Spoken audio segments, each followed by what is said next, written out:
उत्तर प्रदेश को लेकर बीजेपी की कोर टीम लगातार बैठकें कर रही है। कल से लेकर आज तक कई घंटों की बैठक हो चुकी है। बताया जा रहा है कि 5 राउंड की मीटिंग्स हो चुकी हैं और कई चरणों को लेकर स्ट्रैटेजी बन गई है।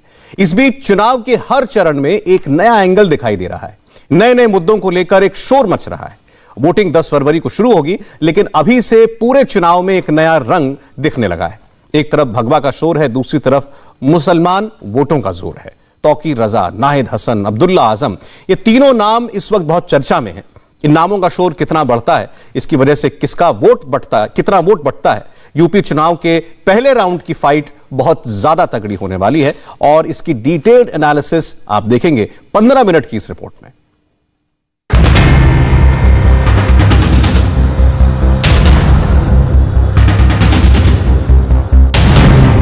यूपी में हिंदू किस तरफ है, मुसलमान किसे जिता रहे हैं? क्योंकि कांग्रेस में शामिल हुए तौकीर रजा का वायरल वीडियो ध्रुवीकरण की हवा तेज कर देगा। क्या ये यूपी चुनाव को शुरुआत में ही पलट सकता है?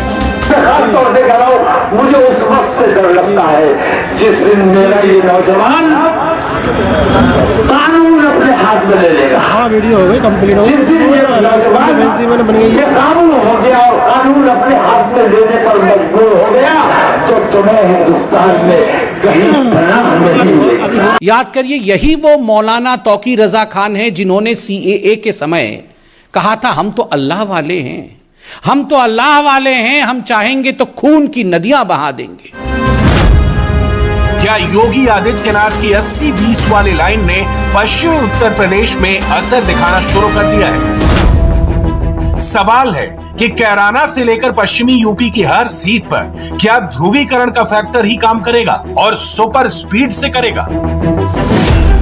इन्होंने लगाया मेरे ऊपर कि मैंने हिंदुओं को कहा कि तुम्हें भागने की जगह नहीं मिलेगी। मैंने ये कहा और ये बात मैंने कही, मैंने उन लोगों के लिए कही जिन लोगों ने 20 लाख मुसलमानों का कत्ल करने की बात की थी। उन लोगों को मैं आज भी कहता हूं कि उन लोगों को हिंदुस्तान में भागने की जगह नहीं मिलनी चाहिए। उन लोगों का ठिकाना जेल होना चाहिए और दो लोग जेल जा चुके हैं। बाकी जो उसमें एक ही साधु था, बाकी सारे के सारे उस अधर्म संसद में राक्षस थे। मौलाना तौकीर रजा का कांग्रेस में जाना, इसको काउंटर करने के लिए सिग्नल अखिलेश से भी मिला है। अखिलेश यादव अब समाजवादी पार्टी की आजम खान वाली कमजोरी उनके बेटे अब्दुल्ला आजम से पूरी करना चाहते हैं। समाजवादी पार्टी पे पिछले 5 साल में सबसे ज्यादा झूठे मुकदमे अगर किसी ने लगाए तो भारतीय जनता पार्टी ने लगाए और उसी कड़ी में नाहिद हसन भी आते। नाहिद हसन की कैराना से उम्मीदवारी अखिलेश पहले ही खत्म कर चुके हैं। ऐसे में पश्चिमी यूपी में मुस्लिम वोटों को लेकर 15 से 30% वाला उलटफेर हो सकता है। यूपी के मुसलमानों ने क्या सोचा हुआ है? अखिलेश या कांग्रेस? इस कंफ्यूजन में मुसलमानों का करीब 30% वोट कहां जाएगा? पश्चिमी उत्तर प्रदेश की करीब 100 सीटों पर मौलाना तौकीर क्या कर सकते हैं? इसके लिए कांग्रेस में उनकी एंट्री के पीछे गणित को समझना होगा। क्या तौकीर रजा का कांग्रेस में जाना अखिलेश की तरफ जाने वाले मुस्लिम वोटों को 2 टुकड़ों में बदल सकता है? हमें इस बार ये देखना है कि देश में अमन वाले जीतेंगे या नफरत और दंगे और फसाद वाले जीतेंगे। ये फैसला अब हमारे प्रदेशवासियों के हाथ में है कि देश में अमन रहना चाहिए या दंगे और फसाद और कर्फ्यू रहना चाहिए। तौकीर रजा भाईचारे और अमन की बात कर रहे हैं, लेकिन बीजेपी से जुड़े नेता तौकीर रजा का 1 मिनट का ये भड़काऊ वीडियो वायरल कर रहे हैं। मैं गांव-गांव जाता हूं, बस्ती देखता हूं, मैं देखता हूं मेरे नौजवानों के दिलों में कितना गुस्सा पनप रहा है। मैं डरता हूं उस वक्त से जिस दिन मेरे नौजवान ये गुस्सा फूल पड़ा, जिस दिन मेरा नौजवान मेरे कंट्रोल से बाहर आ गया, जिस दिन मेरा कंट्रोल इन नौजवानों पर खत्म हो गया। मुझसे बहुत लोग कहते हैं ये तुम तो बुज़दिल हो गए, तुम तो कुछ करना ही नहीं चाहते, लेकिन मैं कहता हूं कि पहले मैं मरूंगा, बाद में तुम्हारा नंबर आएगा।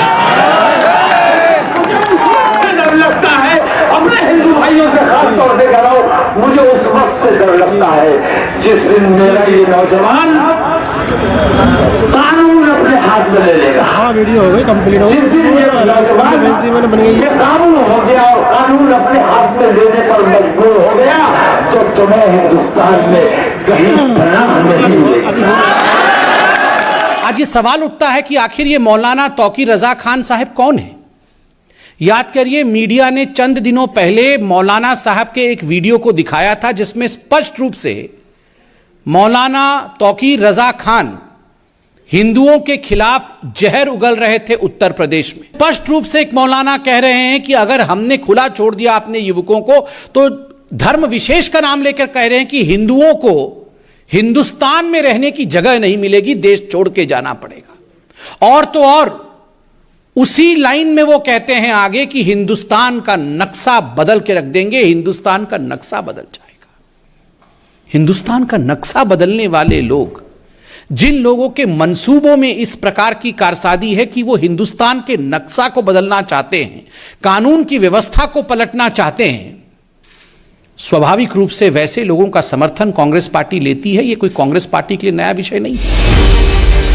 बीजेपी ने तौकीर रजा खान को यूपी चुनाव में मुद्दा बना लिया है, लेकिन बड़ा सवाल यह है कि तौकीर रजा मुसलमान वोट बैंक को लेकर कांग्रेस को फायदे से ज्यादा क्या समाजवादी पार्टी को नुकसान पहुंचाएंगे, क्योंकि यूपी के चुनाव में वोटिंग से 3 हफ्ते पहले ही ध्रुवीकरण तेज हो गया है।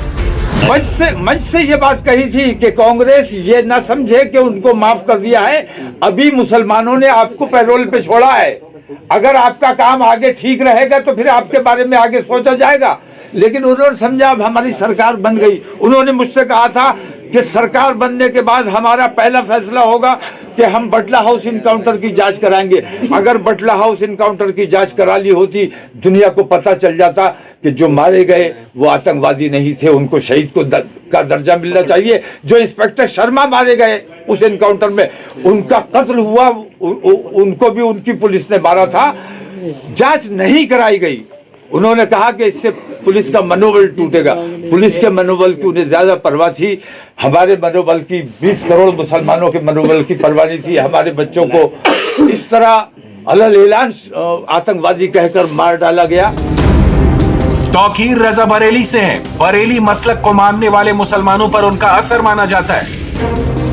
यूपी कांग्रेस के ट्विटर हैंडल पर प्रियंका गांधी के साथ मौलाना तौकीर रजा की फोटो भी पोस्ट की गई और बताया गया कि वो अब कांग्रेस के साथ है। ऐसे में चाहे तौकीर रजा हो, नाहिद हसन हो या अब्दुल्ला आजम, पश्चिमी यूपी में मुसलमानों के बीच वोटिंग को लेकर क्या असर पड़ेगा, इसे India TV ground zero research के ओपिनियन पोल में देखिए।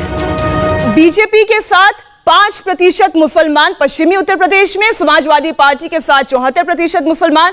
हमने इसके लिए उत्तर प्रदेश में कैसे ये पूरा जोनल रिसर्च किया, ये एक बार आपको बताते हैं। जो पश्चिमी उत्तर प्रदेश का ये आंकड़ा आपके सामने रखता है। देखिए, पश्चिमी उत्तर प्रदेश, रोहिलखंड, अवध, बुंदेलखंड और पूर्वांचल को जब हमने बांटा, इन 5 रीजन्स में जाकर जब सर्वे किया, तो पश्चिमी उत्तर प्रदेश में मुसलमानों की बात करें तो केवल 5% मुसलमान बीजेपी मतलब गठबंधन उनके सहयोगियों के साथ दिखाई देते हैं और 74% मुसलमानों का अखिलेश यादव पर भरोसा है और 9% को बसपा, तो 7% कांग्रेस और 5% मुसलमान अन्य में भरोसा दिखा रहे हैं। अब जब हम अन्य की बात करते हैं तो क्या इसमें असदुद्दीन ओवैसी भी काउंट हो जाते हैं। हम पश्चिमी यूपी में 74% मुसलमानों को अखिलेश पर भरोसा है, 9% को बसपा, 7% को कांग्रेस, 5% मुस्लिम बीजेपी प्लस के साथ हैं और इतने ही अन्य पार्टियों को चुन सकते हैं। अन्य पार्टियों में क्या असदुद्दीन ओवैसी की AIMIM हो सकती है, लेकिन मुसलमान वोट का बड़ा हिस्सा अखिलेश की तरफ जाता नजर आ रहा है और फिलहाल ओवैसी उनको बड़ा डेंट नहीं लगा रहे।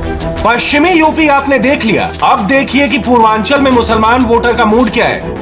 समाजवादी पार्टी गठबंधन को 74% वोट मुस्लिम मतदाता का पूर्वांचल में मिलता दिखाई देता है। यह भी वही बॉल पार्क फिगर है जो कि आपको ओवरऑल पूरे उत्तर प्रदेश के फिगर में दिखाई दिया था, लगभग 75-77% के आसपास। तो ट्रेंड वही है कि मुस्लिम वोटर ने यह फैसला किया है कि वो अखिलेश यादव की साइकिल का बटन दबाएगा। बसपा को 8% वोट पूर्वांचल में मिलता हुआ दिखाई दे रहा है। कांग्रेस पार्टी को 6% कांग्रेस पर भरोसा कर पा रहे हैं मुस्लिम मतदाता और अन्य 7। यहां AIMIM ज्यादा पढ़िए क्योंकि असदुद्दीन ओवैसी बहुत जोर लगा रहे हैं। तो यह है आपके सामने इस वक्त की पूरी तस्वीर।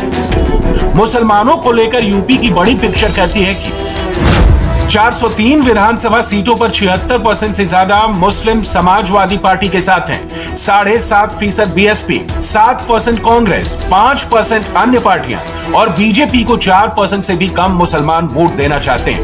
उत्तर प्रदेश की 403 विधानसभा सीटों पर करीब 4% मुसलमान वोटर्स हैं। अब ये बीजेपी के साथ जा रहे हैं जो 4% है। हालांकि अभी तो ये सवाल उठता है कि पश्चिमी उत्तर प्रदेश जहां पर मुस्लिमों का, दलितों का ये जो गठजोड़ है, जाटों का गठजोड़ है, क्या वाकई में 4% बीजेपी के साथ जाएंगे या नहीं जाएंगे?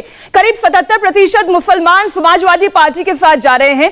मायावती और कांग्रेस को 7% मुस्लिम वोटर्स अपना समर्थन दे रहे हैं, जबकि अन्य के खाते में केवल 5% मुसलमान ही जाते दिखाई दे रहे हैं।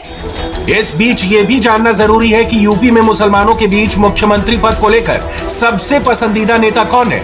इंडिया टीवी और ग्राउंड जीरो रिसर्च के ओपिनियन पोल के मुताबिक अब हम आपको बताने जा रहे हैं कि उत्तर प्रदेश में मुसलमानों के लिए सीएम में उनका पसंदीदा चेहरा कौन है। आइए वो भी ओपिनियन आपके सामने रखते हैं। तो अधिकतर मुसलमान देखिए, सबसे पहले योगी आदित्यनाथ का देखिए आंकड़ा, केवल 4%, 4.5% और 69% अखिलेश यादव के साथ जाता दिखाई दे रहा था। मायावती के लिए प्रियंका तो देखिए रेस में कहीं दिखाई ही नहीं दे रही है, 0.8% है। तो इसलिए अब ये टोटल आंकड़े पर एक नजर डालिए। योगी आदित्यनाथ के साथ 4.37%, अखिलेश यादव के साथ 69%, मायावती के साथ 5.2%। तो प्रियंका गांधी रेस में है नहीं। हम ये कह सकते हैं कि एक्सपेक्टेड लाइन पर ही ये ओपिनियन पोल दिखाई देता है। लेकिन यूपी की बड़ी तस्वीर तब समझ में आएगी जब पूरा कास्ट इक्वेशन समझ में आएगा। यानी यूपी में ब्राह्मण किधर हैं, यादव किसे वोट देंगे, जाट किसे जिताएंगे, दलित किसे मुख्यमंत्री बनाएंगे, क्या ठाकुर और भूमिहार का वोट फिक्स हो चुका है। इस वक्त यूपी को लेकर बहुत बड़ा सवाल बन चुका है। पहला ये कि क्या पश्चिमी यूपी में जाट वाकई 2017 वाली पसंद से यू टर्न लेने वाले हैं, क्या मुसलमान समाजवादी पार्टी और कांग्रेस में बढ़ सकते हैं, और तीसरा सवाल ये कि क्या ओबीसी 2022 का चुनाव पलट देंगे। मुसलमान और ओबीसी को साधने वाले इक्वेशन के लिए अखिलेश यादव ने जो प्रेस कॉन्फ्रेंस की, उसमें यह बात गौर से देखिए। अखिलेश की दाईं तरफ स्वामी प्रसाद मौर्य हैं, जो ओबीसी नेता हैं, और उनकी बाईं तरफ आजम खान के बेटे अब्दुल्ला खान हैं। मैसेज साफ है कि अखिलेश ओबीसी और मुसलमानों को साथ दिखाना चाहते हैं। यादव पहले से ही अखिलेश यादव के साथ नजर आ रहे हैं। ओपिनियन पोल के मुताबिक उत्तर प्रदेश में 9.8% यादव बीजेपी, 82% से ज्यादा समाजवादी पार्टी, करीब 2.5% बीएसपी और इतने ही कांग्रेस के साथ हैं। अन्य को भी इतने % वोट दे सकते हैं।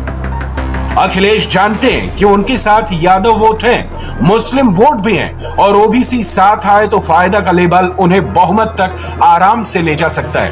लेकिन ये तीनों समीकरण साधना अखिलेश के लिए चुनाव करीब आते आते थोड़ा चैलेंज भी बनते जा रहे हैं।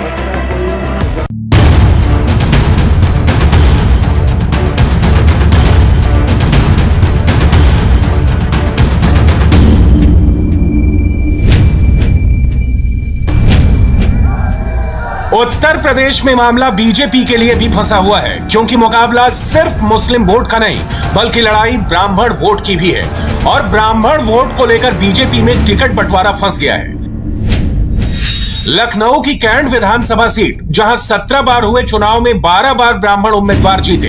लखनऊ की जिस सीट पर ब्राह्मण वोट निर्णायक रहता है, जहां से 2017 में रीता बहुगुणा जोशी खुद विधानसभा चुनाव जीती, अब वहां वो अपने बेटे के लिए टिकट को लेकर अड़ गई हैं। कहा जा रहा है कि आप अपने बेटे के लिए टिकट की मांग कर रहे हैं। इलेक्शन में बुलाया था कि हमारे मंडल में, प्रयागराज के मंडल में क्या क्या काम होना है। कंसल्टेशन और मेरे मंडल में क्या पार्टी का स्ट्रक्चर होगा उसके discussion, only discussion on party election campaign. लेकिन मैम जिस तरह से कहा जा रहा है कि आपकी बेटी की आप चुनाव नहीं, उसका हक है मांगने का, मैं क्यों मांगूंगी। उससे अप्लाई किया है, पार्टी देख रही है, पार्टी को डिसीजन लेना है। भाई वो 12 साल से वहाँ काम कर रहा है, he has a right to किस सीट से मैम? लखनऊ कैंट से उसने मांगा है। दैट्स अ सेपरेट स्टोरी, उसको इससे मत एसोसिएट करिए। ये तो मैं अपने मंडल की चिंता उनसे करने आई थी इलेक्शन का। दरअसल लखनऊ कैंट सीट पर 1.5 लाख ब्राह्मण वोटर हैं, 60,000 सिंधी और पंजाबी वोटर, 25,000 वैश्य और 40,000 मुस्लिम वोटर हैं। ब्राह्मण वोट को लेकर बीजेपी आश्वस्त नजर आ रही है क्योंकि उसे भरोसा है कि यूपी का ब्राह्मण उसके साथ ही बना रहेगा। India TV ground zero research का ओपिनियन पोल बताता है कि उत्तर प्रदेश के करीब 62% ब्राह्मण बीजेपी के साथ हैं। एलईडी ग्राफिक्स के जरिए इस वक्त समाजवादी पार्टी के साथ 20% ब्राह्मण खड़े नजर आते हैं, समाजवादी पार्टी के साथ जाते दिखाई देते हैं, जबकि बहुजन समाज पार्टी के साथ 6% जो कि सोशल इंजीनियरिंग की माहिर मानी जाती थी, प्रियंका गांधी के साथ 6%, कांग्रेस के साथ 6%, तो अन्य के पास भी 6%, और यहां पर सबसे ज्यादा भारतीय जनता पार्टी उनके गठबंधन सहयोगियों के साथ 62% ब्राह्मण जाता नजर आ रहा है। इन आंकड़ों को देखकर लगता नहीं कि ब्राह्मण वोट पूरी तरह बीजेपी के साथ है, लेकिन क्या पश्चिम उत्तर प्रदेश, जहां पहले चरण में वोट डाले जाएंगे, क्या वहां पर भी यही पिक्चर है? पश्चिमी उत्तर प्रदेश में 75% ब्राह्मण बीजेपी और उनके सहयोगियों के साथ जाता नजर आ रहा है। जो फिगर आप देख रहे हैं 75% का है। 8% ब्राह्मण सपा प्लस के समर्थक हैं और 4% ब्राह्मण बसपा बहुजन समाज पार्टी के साथ जाते नजर आ रहे हैं, तो 6% कांग्रेस और 7% ब्राह्मण वोटर्स का सपोर्ट अन्य लोगों के पास जाता दिखाई दे रहा है। पश्चिमी यूपी में ब्राह्मण वोटों की पसंद में बीजेपी ज्यादा आगे दिख रही है, लेकिन अवध में ब्राह्मण फैक्टर को लेकर बीजेपी में भी टिकट बंटवारा आसान नहीं लग रहा है, खासकर अवध, जहां लखनऊ और अयोध्या की सीट भी आती है। वहां की रिपोर्ट देखिए। अवध में 54% ब्राह्मण बीजेपी प्लस के साथ हैं, 25% ब्राह्मण समाजवादी पार्टी के साथ हैं, 7% ब्राह्मण बीएसपी और 6% कांग्रेस के साथ हैं, 8% ब्राह्मण अन्य को सपोर्ट कर रहे हैं। 2022 में बीजेपी से ब्राह्मण के छिटकने की बात की जाती रही है और यहां अखिलेश की तरफ से 1/4 ब्राह्मणों का झुकाव बताता है कि अवध में बीजेपी को स्ट्रेटेजी बदलनी पड़ेगी। पहले ही 3 मंत्रियों और विधायकों की पार्टी छोड़ने के बाद बीजेपी के लिए प्रयागराज से सांसद रीता बहुगुणा जोशी की जिद चुनौती बन सकती है। कि मैं पार्टी के इस निर्णय का सम्मान करती हूँ कि एक परिवार में एक ही टिकट देंगे, ठीक है। तो मैंने आज सवेरे नड्डा जी को एक पत्र लिख दिया है जिसमें मैंने ये स्पष्ट किया है कि यूं भी 2024 में मैंने चुनाव न लड़ने का निर्णय लिया है, और यदि ऐसा पार्टी ने निर्णय लिया है तो मैं वर्तमान में अपनी सीट भी छोड़ने को तैयार हूँ। इतनी सी बात है बस, इससे आगे कुछ नहीं। मैं पार्टी में हूँ, रहूंगी, पार्टी का काम करूंगी। इससे पहले कहा जा रहा था कि बेटे को टिकट ना मिलने से ही नाराज होकर स्वामी प्रसाद मौर्य बीजेपी छोड़कर साइकिल पर सवार हो गए। आज वो अखिलेश के राइट हैंड के तौर पर पेश किए जा रहे हैं। क्या इससे ओबीसी वोट वाला फायदा समाजवादी पार्टी को पूरे उत्तर प्रदेश में मिलेगा? ओबीसी में कुर्मी समाज के 56% वोट बीजेपी, 33% सपा, 1% बसपा, 6% कांग्रेस और 4% अन्य के साथ है। कुशवाहा वोट में 60% बीजेपी के साथ हैं, 27% समाजवादी पार्टी, 3% बीएसपी, 4% कांग्रेस और 6% अन्य के साथ हैं। यूपी के 61% निषाद बीजेपी, 24% सपा, 6% मायावती, 7% कांग्रेस और 2% अन्य के साथ हैं। 38% राजभर बीजेपी, 48% सपा, 4% बीएसपी, 6% कांग्रेस और 4% अन्य के साथ हैं। लोधी समाज के 77% बीजेपी, 10% एसपी, 5% बीएसपी, 2% कांग्रेस और 6% अन्य के साथ हैं। अन्य ओबीसी समाज में 67% बीजेपी, 21% सपा, 3% बीजेपी, 3% ही कांग्रेस और 6% अन्य के साथ हैं। इस बीच यूपी में जो मायावती या कहें कि बीएसपी का फिक्स वोटर कहा जाता है, वो वर्ग विधानसभा में इस बार क्या ऑप्शन चुन रहा है, उसकी रिपोर्ट भी ओपिनियन पोल में है। जाटो समाज के 10.66% वोटर्स योगी के समर्थन में है, जबकि 7.5% अखिलेश के साथ और बम्पर 64% मायावती के साथ है। जाटो वोटरों में आधे % से भी कम लोग प्रियंका गांधी के पक्ष में हैं, लेकिन इसके मुकाबले अन्य शेड्यूल कास्ट की बात करें जिनमें जाटो नहीं है, उनके फिगर्स आपको हैरान कर देंगे। अन्य शेड्यूल कास्ट में 43.7% बीजेपी, 23% अखिलेश, 16% मायावती और फिर आधे से भी कम % प्रियंका यानी कांग्रेस के साथ है। तो इस तरह पश्चिमी उत्तर प्रदेश से लेकर पूर्वांचल तक आपने पूरी कास्ट इक्वेशन देख ली। मुसलमान से लेकर जाट और जाटो और ब्राह्मण कहां वोट करेगा, ये वोट कंफ्यूज होगा या बटन फिर वहीं दबेगा। शिकायतें क्या है, समीकरण क्या है, पार्टियों के पास अभी वक्त है। 7 चरणों में चुनाव है, लेकिन माहौल तो अभी से बहुत ज्यादा गर्म और ध्रुवीकरण वाला बन चुका है।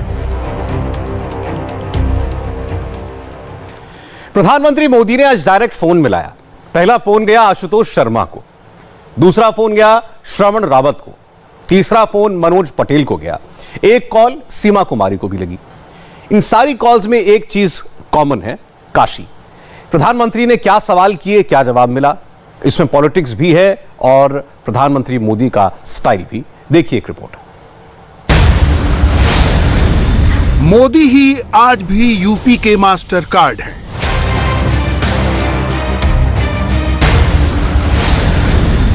मोदी ही यूपी के सबसे बड़े सियासी ब्रांड हैं।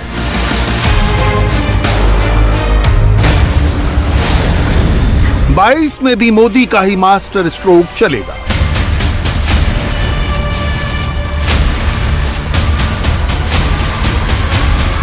जनता से कार्यकर्ता तक मोदी का कनेक्ट जस का तस कायम है। काशी में फोन पर गूंजती मोदी की आवाज यही कहानी कह रही थी। वाराणसी के बीजेपी कार्यकर्ताओं से मोदी ने डायरेक्ट संवाद किया। बूथ लेवल कार्यकर्ताओं से बात कर वाराणसी के बदलाव पर बात की। वोटर तक पार्टी की बात पहुंचाने के लिए वर्कर्स को इंस्पिरेशन दी। यूपी के सीएम योगी और मोदी दोनों का रिश्ता पूर्वांचल से है। मोदी शिव की नगरी काशी से सांसद हैं, योगी गोरख की नगरी से चुनाव लड़ने वाले हैं। योगी मोदी की ये जुगलबंदी पूर्वांचल का पूरा समीकरण बदल सकती है। ओपिनियन पोल 2017 के मुकाबले बीजेपी को कमजोर बता रहे हैं। बीजेपी ने इसीलिए योगी को गोरखपुर से लड़ाने का फैसला भी किया। एक कार्यकर्ता आशुतोष से पीएम मोदी ने मौसम का जिक्र करते हुए पूछा कि चुनाव की गर्मी कैसी है। कार्यकर्ता ने छूटते ही कहा, मोदी योगी की जोड़ी सब पर भारी है। मोदी ने कहा, मैं या योगी जी इसलिए काम कर पा रहे हैं कि जनता ने हमें वोट दिया। जनता को उसके वोट की ताकत का भी एहसास कराना है।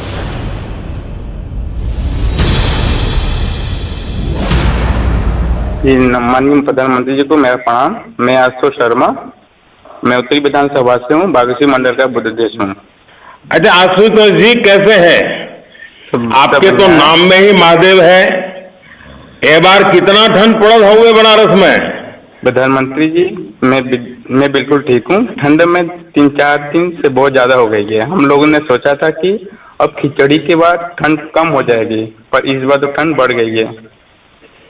देखिए, ठंडक तो रहेगी और अब तो मौसम भी बदलता रहता है, लेकिन ये बताइए चुनाव की गर्मी कैसी है? चुनाव गर्मी तो है, लेकिन एक जोड़ी सब पे भारी, मोदी जी योगी जी की जोड़ी। और जैसे ही आपका नाम आता है, गरीब हो या मध्यम वर्ग जय जयकार करने लगता है।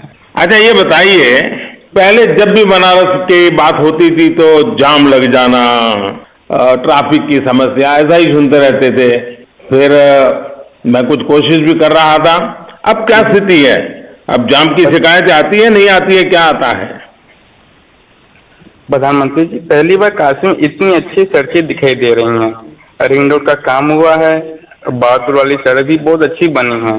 पहले तो काशी में जाम की वजह से हम लोग अपने घर से 1-2 घंटे पहले निकलते थे। 4 पहिया बाहर निकालने में भी लोग डरते थे। कोई सामान 8-10 घंटे ले जाने में घंटों का समय लगता था। आपके सांसद बनने के बाद कितने ही रेल ओवरब्रिज बने हैं, कितने ही फ्लाईओवर बने हैं। इसमें शहर के लोगों की जाम से काफी राहत मिली है। देखिए आशुतोष जी, अच्छी कनेक्टिविटी जिस भी क्षेत्र में होती है वहीं पर विकास भी पहुंचता है। बनारस को लेकर पहले दिन से मेरा प्रयास रहा है कि हाँ, विरासत भी मजबूत हो और विकास भी तेज गति से हो। हाँ, अब जब बनारस में इतनी सड़कें बन रही हैं, पुल बन रही हैं, तो मेरा एक आग्रह आप लोगों से है, भारतीय जनता पार्टी के कर्मठ कार्यकर्ताओं से है, तो आशुतोष जी आग्रह करूं? जी जी जी। देखिए, आप कोशिश करें, लोगों से आग्रह करें कि वे शहर के भीतर अपनी गाड़ियां ठीक से पार्क करें। जी। आपको पता ही होगा, गौदौलिया पर एक मल्टी लेवल पार्किंग बनवाई गई है।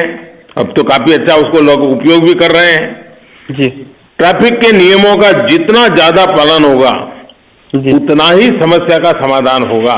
हम राजनीति में हैं, चुनाव राजनीतिक दल की कसौटी होता है, राजनीतिक कार्यकर्ता के विकास के लिए एक प्रकार का ये ट्रेनिंग कैंप जैसा भी होता है। चुनाव अपने आप में एक ट्रेनिंग कैंप होता है। अनेक नए लोगों को घड़ने का एक अवसर मिलता है। अधिकतम लोगों को हम कार्यकर्ता के रूप में तैयार कर सकते हैं। तो हमारा ध्यान रहना चाहिए, चुनाव तो जीतना वो तो एक विषय होता ही है, लेकिन संगठन का विस्तार भी होना चाहिए और कार्यकर्ता का विकास भी होना चाहिए। ये चुनाव हो कुछ भी हो, लेकिन ये दो मंत्र हमेशा हमें याद रखने चाहिए। देखिए, चुनाव का समय है, हमें लोगों को उनके एक एक वोट की ताकत भी समझानी है। मैं या योगी जी इतना कुछ इसलिए ही कर पा रहे हैं क्योंकि यूपी के लोगों ने अपने वोट का आशीर्वाद हमें दिया है। मुझे विश्वास है कि हमारे कर्मठ, जीवट, समर्पित, संवेदनशील कार्यकर्ता लगातार जनता के संपर्क में रहेंगे और अपना काम करते रहेंगे। योगी पर मोदी के इस बयान ने चुनाव से पहले योगी का टेम्पो और हाई कर दिया। एक कार्यकर्ता ने जब वाराणसी में बदलाव का श्रेय प्रधानमंत्री को दिया तो पीएम मोदी ने विनम्रता से कहा, वाराणसी में जो बदलाव आया है वो बाबा की कृपा है। इसमें दोहरा संदेश छिपा है। पूर्वांचल में लोग सीएम को योगी बाबा भी कहते हैं। योगी ने प्रधानमंत्री के चुनाव क्षेत्र के प्रोजेक्ट पूरे करने में कोई कसर नहीं छोड़ी। जी, मैं श्रवण कुमार रावत, बूथ अध्यक्ष पंडित दीनदयाल मंडल, वाराणसी दक्षिणी, बूथ नंबर 91 से बोल रहा हूँ। श्रवण जी, क्या हाल हो? बाबा के धाम का दर्शन आपने किया? जी हाँ, परिवार समेत बाबा के धाम का दर्शन किया हमने। बाबा विश्वनाथ जी के धाम के नव निर्माण के लिए मैं आपको नमन करता हूँ। पूरा परिसर बहुत दिव्य अलौकिक दिखाई दे रहा है इस समय सर। विश्वनाथ धाम के लोकार्पण के बाद दर्शनार्थियों की भी संख्या में भारी वृद्धि हुई है। फल फूल बेचने वाले भाइयों से लेकर बड़े बड़े होटलों को व्यापार बढ़ाने का अवसर मिल रहा है सर। माँ गंगा के निर्मलीकरण और इसके लिए किए गए प्रयत्न भी आपके द्वारा अद्भुत है सर। देश दुनिया के से यहाँ आने वाले हर तीर्थयात्री आपको बहुत बहुत बहुत आशीर्वाद देते हैं सर। और कल मुझे एक आदमी मिला था सर, जिसने श्री विश्वनाथ धाम में श्रमिक के रूप में कार्य किया था और वो बहुत खुश था, अत्यधिक खुश था। उसकी खुशी देखते बनती थी सर कि आपने जिस तरह से श्रमिकों के ऊपर फूल बरसाए थे और अपनी कुर्सी दूर फेंक कर और उनके साथ बैठे आपने वहां काम करने वाले को का इतना ख्याल रखा सर कि वो आपकी तारीफ करते आघाते नहीं है और काफी खुश दिखे वो। अच्छा, पहले भी आप तो विश्वनाथ जाते ही होंगे, तो काशी का तो कोई व्यक्ति होता ही नहीं कि जो काशी विश्वनाथ जाता ना हो। तो अभी क्या फर्क महसूस हुआ? जब पूरा परिवार गया तो क्या महसूस हुआ? सर, अब तो जमीन आसमान का फर्क आ गया है सर। पहले तो गलियों से गुजरते थे तो ऐसे ही कंधे छिल जाते थे, एक दूसरे से धक्का मुक्की से दर्शन का सारा मजा ही खत्म हो जाता था। लगता ही नहीं था कि हम दर्शन करने जा रहे हैं कि युद्ध करने जा रहे हैं सर। समझ जी, आप एक बूथ के प्रेसिडेंट हैं, लेकिन जिस गहराई से आप बात को बता रहे हैं, मुझे बहुत खुशी हुई कि एक बूथ लेवल पे मेरा एक कार्यकर्ता इतना सजग है, इतना व्यापक उसकी दृष्टि है। और श्रवण जी, मैं तो देख रहा था कि आप इतने भावुक होकर के बोल रहे थे, ऐसा लग रहा था कि मैं आपके लिए मैं कैसे आपको बोलने के लिए मेरे पास शब्द ही नहीं है सर कि मैं जिसका क्या बताऊं सर। मैं कुछ नहीं बोल पाता आपके लिए कि आपने क्या किया, कैसे जी। ये जो कुछ भी है ना, ये सब बाबा की कृपा है। नहीं सर, आप तो साक्षात बाबा की कृपा के बिना कहाँ कुछ होता है। उन्होंने तो हम सबको माध्यम बनाया है और इसलिए मैं आपको और भाजपा के हर कार्यकर्ता को कहूंगा कि लोगों की सेवा के मौके को हमें गंवाना नहीं है। जब भी सेवा का मौका मिले, हमें पूरी शक्ति से वाराणसी के लोगों की सेवा करनी है, क्योंकि बनारस के हर संकल्प में और यहाँ के हर कंकर में महादेव शंकर स्वयं विराजते हैं। मेरा एक आग्रह है, आप सभी को बनारस में स्वच्छता बढ़ाने के लिए और जागरूकता फैलानी होगी। मैं आपको एक काम दे रहा हूं जी सर। आप अपने साथियों के साथ मिलकर, जो लोग वाराणसी आते हैं जी सर, तो बहुत लोगों बाहर वालों को पता नहीं होता है, और इसलिए मैं आग्रह करूंगा कि हम लोग ऐसी लोगों की आदत डालें कि जो भी लोग आएंगे उनको आप कबीर चौरा ले जाने का प्रयास करें और संत रविदास के मंदिर के भी दर्शन करवाएं। देखिए, अपनी सरकार ने वहां भी बहुत सारे काम कराए हैं। इससे वाराणसी की संस्कृति, विरासत, पर्यटन सबको लाभ होगा। प्रधानमंत्री मोदी ने काशी विश्वनाथ मंदिर से कबीर चौरा और रविदास मंदिर तक का जिक्र यूं ही नहीं किया। इस बातचीत से मोदी ने यूपी से पंजाब तक दलितों को संदेश दिया। अगर यूपी में दलितों की संख्या 22% है तो पंजाब में 32% है। पंजाब में बड़ी संख्या संत रविदास को मानने वालों की है। रविदास जयंती के चलते ही पंजाब में मतदान 14 फरवरी की बजाय 20 फरवरी को किया गया। किसान आंदोलन को इस चुनाव में बड़ा मुद्दा बताया जा रहा है। कृषि कानूनों की वापसी के बाद भी मोदी सरकार विरोधियों के निशाने पर बनी है, मगर धरती पर किसान का हाल क्या है, ये कार्यकर्ताओं ने डिटेल में मोदी को बताया। मोदी ने कोरोना काल में सुरक्षित दूरी बनाकर किसानों से संपर्क बनाए रखने पर जोर दिया। मनोज जी, मुझे खुशी हुई कि आपको धरती की जानकारी है, आप सबसे निकट संपर्क में हैं, ये बिल्कुल साफ साफ आपकी बातों में से लगता है। मनोज जी, मैं आपको और भाजपा के लाखों कार्यकर्ताओं को बधाई देता हूं कि आप सभी इस महामारी में भी इस सेवा भाव से काम कर रहे हैं। सर, हमारी सरकार ने किसानों के लिए बीज से बाजार तक की व्यवस्था बनाई है। जी सर। किसान रेल चलाना, नई डेयरी खोलना, जी सर, पशुओं का टीकाकरण अभियान जैसे अनेक काम किए हैं।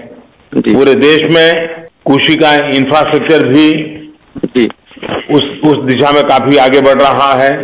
जी उसी प्रकार से आप सभी भाजपा कार्यकर्ता किसानों को इन सारे अवसरों के बारे में लगातार जागृत करते रहना चाहिए। किसान को एक बार बात बताने से बात बनती नहीं है, क्योंकि किसान जब तक कन्विंस नहीं होता और जब तक विश्वास उसका पैदा नहीं होता, कोई नई चीज वो स्वीकार नहीं करता है। जी सर। और विशेष तौर पर तो मैं चाहूंगा कि किसानों को प्राकृतिक खेती, नेचुरल फार्मिंग के बारे में जरूर बताएं। धरती माँ को बचाने के लिए, केमिकल मुक्त खेती करने के लिए, खेती का खर्च कम करने के लिए नेचुरल फार्मिंग को बढ़ावा देना बहुत आवश्यक है। जी मनोज जी, मुझे अच्छा लगा आपसे बात कर करके, बहुत बहुत धन्यवाद। और मैं आपको बधाई देता हूं कि आप बहुत छोटी छोटी जानकारियां भी रखते हैं। क्या मनोज जी, वाराणसी और आसपास के इलाकों में जी सर, हमारे किसानों का हाल क्या है सर? उनका हालचाल भी, तो जब आप इतने 10-12 लोग हर जगह पे जाते हैं तो किसानों के बीच में भी जाते होंगे। जी सर। जी सर, बताइए। सर, यहाँ पर बनारस में और पूर्वांचल में जो यहाँ पे किसानों को आपके प्रयासों से सब्जी, फल, फूल की आदि की जो खेती का बढ़ावा मिला है और सर राजा तालाब क्षेत्र में पेरिशेबल कार्बोनेट सेंटर, फल फूल ऐसी उपज को स्टोरेज करके किसानों को आसानी हुई है पिछले दिनों। और जो बनारस में डेयरी सेंटर खोलने से लाखों किसान परिवारों को निश्चित रूप से बड़ा फायदा मिल रहा है सर। और अभी कुछ दिन पहले ही जो रामनगर में दूध प्लांट, बायोगैस से बिजली बनाने का प्लांट का निर्माण हुआ है, उससे भी किसानों को काफी लाभ मिल रहा है। और सर, किसानों से जो केवल दूध से बल्कि गोबर की बिक्री भी कर रहे हैं, उससे भी काफी लाभ हो रहा है किसानों को यहाँ पे, और काफी प्रसन्न है लोग। अब महिला सशक्त है और अपने सियासी फैसलों पर आत्मनिर्भर। अपने वोट के बारे में पति और परिवार से अलग भी सोचती है। वडोदरा से वाराणसी तक मोदी की सियासी कामयाबी में महिलाओं का बड़ा रोल रहा। मोदी इसकी सेंसिटिविटी समझते हैं, इसलिए महिला कार्यकर्ता सीमा कुमारी से मोदी की बात का संदेश कितना दूरगामी है ये समझने की जरूरत है। मोदी ने सीमा का हाल खाटमी बनारसी में पूछा। सीमा जी, आप जैसन बहनियन का ताकत हमार असली शक्ति हुए।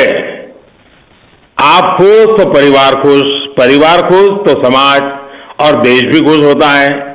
मातृशक्ति प्रसन्न है ना? जी सर, बहुत प्रसन्न है आपसे।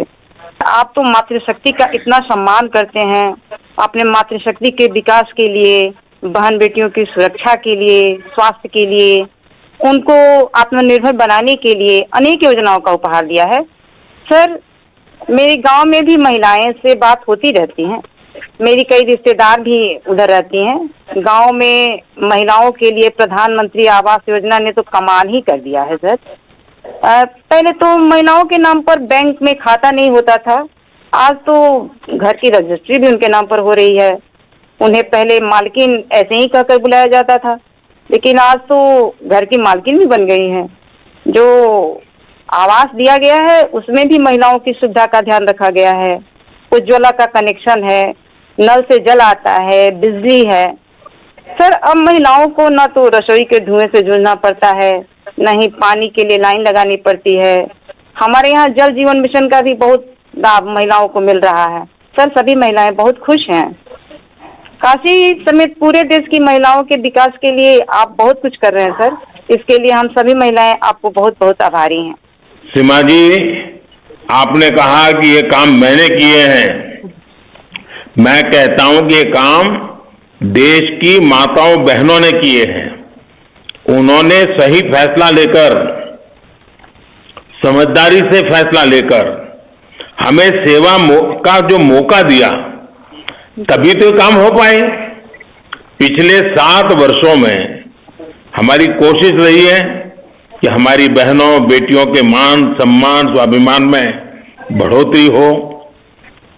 अच्छा, मेरा एक आग्रह है। जी सर, जो भारतीय जनता पार्टी की हर कार्यकर्ता को अवश्य करना चाहिए, जी, आप ज्यादा से ज्यादा महिलाओं, जी, स्वयं सहायता समूहों, सेल्फ हेल्प ग्रुप्स और बैंकों से जोड़े, उन्हें डिजिटल पेमेंट से जोड़े। आप देखिएगा ये बहुत बड़ा काम होगा। उधर यूपी में अपना वोट बेस गंवा चुकी कांग्रेस ने महिलाओं पर दांव लगाया। प्रियंका गांधी ने सॉफ्ट हिंदुत्व का सहारा लिया, लड़की हूं लड़ सकती हूं का नारा दिया। मगर जब महिला कहती है कि पहले हमें घर की मालकिन केवल कहा जाता था, आज हम सचमुच की मालकिन हैं, तो सोचिए यूपी में आम औरत का मजबूत हुआ हाथ दरअसल किसके साथ है। बहरहाल मोदी पूरे देश के प्रधानमंत्री हैं, लेकिन अपने संसदीय क्षेत्र से कार्यकर्ताओं से बात कर उन्होंने संदेश पूरे नॉर्थ इंडिया को दिया है, यूपी से लेकर पंजाब तक दिया है। जब विरोधी मोदी पर डायरेक्ट अटैक कर रहे होते हैं तो मोदी अपने इस अंदाज से संवाद कर उन्हें लाजवाब कर देते हैं। इंडिया टीवी हर वक्त हर जगह डाउनलोड करने के लिए सर्च करें India TV news Google play store या ऐप स्टोर पर।